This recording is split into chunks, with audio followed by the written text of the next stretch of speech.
Selamat pagi, saya Paskalis Siswari kembali menjumpai Anda pagi ini di Kompas Bisnis. Tadi ada informasi kalau Anda mau berinvest, sudah ada Ori 18 yang bisa jadi pilihan investasi Anda.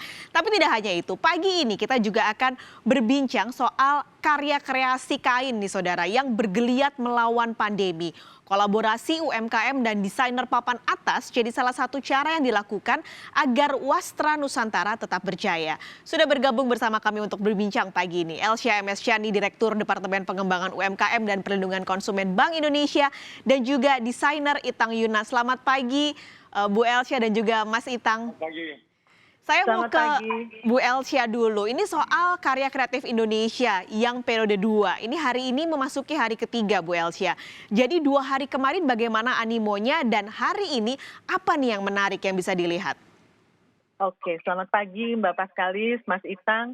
Senang sekali bisa sharing. Jadi pameran karya kreatif Indonesia seri 2 tahun 2020 ini mengedepankan sinergi. Jadi kita punya tema khusus yang dinamakan sinergi untuk UMKM digital. Kemarin di pembukaan sudah hadir Ibu Wakil Presiden, Ibu Hajah Wuri Ma'ruf Amin, memberikan keynote speech, menandatangani nota kesepahaman, dan juga ada Ibu Menteri Tenaga Kerja kita, Ibu Ida Fauzia, menyampaikan Ministry Talk.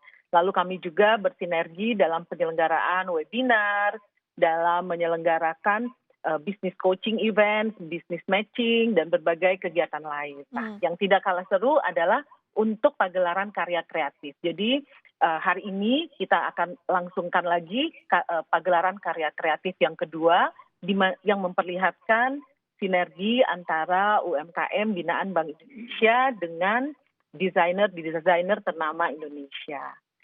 Nah ini ada business matching berarti antara UMKM dan juga desainer-desainer papan atas kita boleh bilang Bu. Nah kolaborasinya seperti apa sih Bu?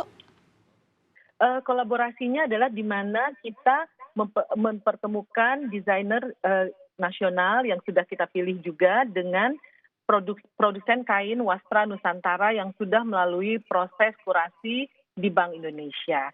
Jadi Pak Itang Yunas misalnya bekerja sama dengan pengrajin dari Bengkulu memanfaatkan batik besurek yang diproduksi oleh Oase Kain namanya di Bengkulu. Nah, kita akan melihat betapa indahnya ternyata kain yang dihasilkan oleh UMKM ini ketika diolah lebih cantik lagi oleh desainer Indonesia, desainer nasional.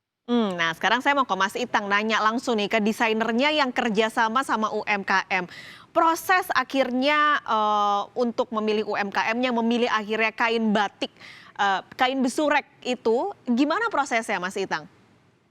Ya, pertama-tama saya ingin mengucapkan terima kasih yang sedalam-dalamnya kepada Bank Indonesia yang untuk kedua kalinya memilih saya untuk ikut bergabung dalam KKI ini. Dan saya merasa tersanjung sekali. Dan kali ini saya mendapatkan Bengkulu yang tidak jauh dari negeri tercinta saya, Sumatera Barat. Dan kebetulan nenek-nenek saya juga masih ada orang Bengkuluan. Nah, kebetulan pas lagi dikirimkan beberapa kain itu, saya langsung terkesima dan merasa bahwa sebegitu indahnya batik besurek ini yang sebenarnya penuh dengan makna. Cuman karena ini bahasa tulisan Arabnya udah tidak ada artinya lagi, jadi memang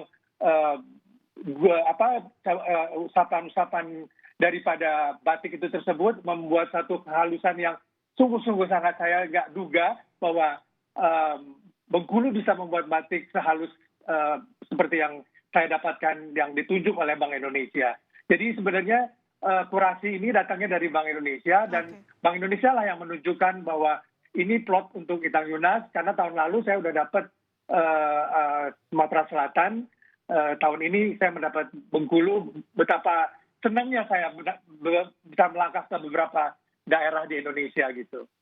Selama ini kan karena yang terkenal kalau kain ya batik Jawa gitu, lalu ikat yang ada di timur Indonesia.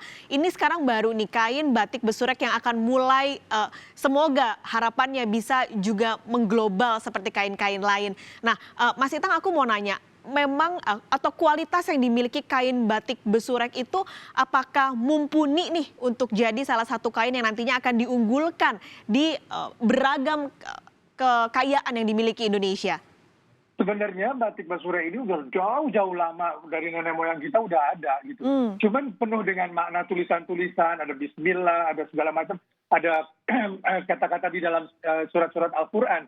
Tapi karena ini terus mau diluaskan dan menjadikan satu kekuatan untuk Bengkulu, jadi batik Basure ini dibuat dengan makna yang tidak ada artinya sebenarnya. Tapi dibuat dengan lekukan-lekukan yang mempunyai beberapa unsur serta bunga rafflesia yang ada di Bengkulu itu juga diwujudkan di dalam batik ini. Jadi saya merasa bahwa wah tepat banget saya dikasih tahun ini dengan Bank Indonesia mempertemukan saya dengan UMKM Bengkulu, dan kebetulan si orang UMKM ini memang juga orang-orang yang udah terikat bekerja samanya dengan beberapa orang. Jadi tidak susah buat saya untuk melakukan langkah-langkah ke depan.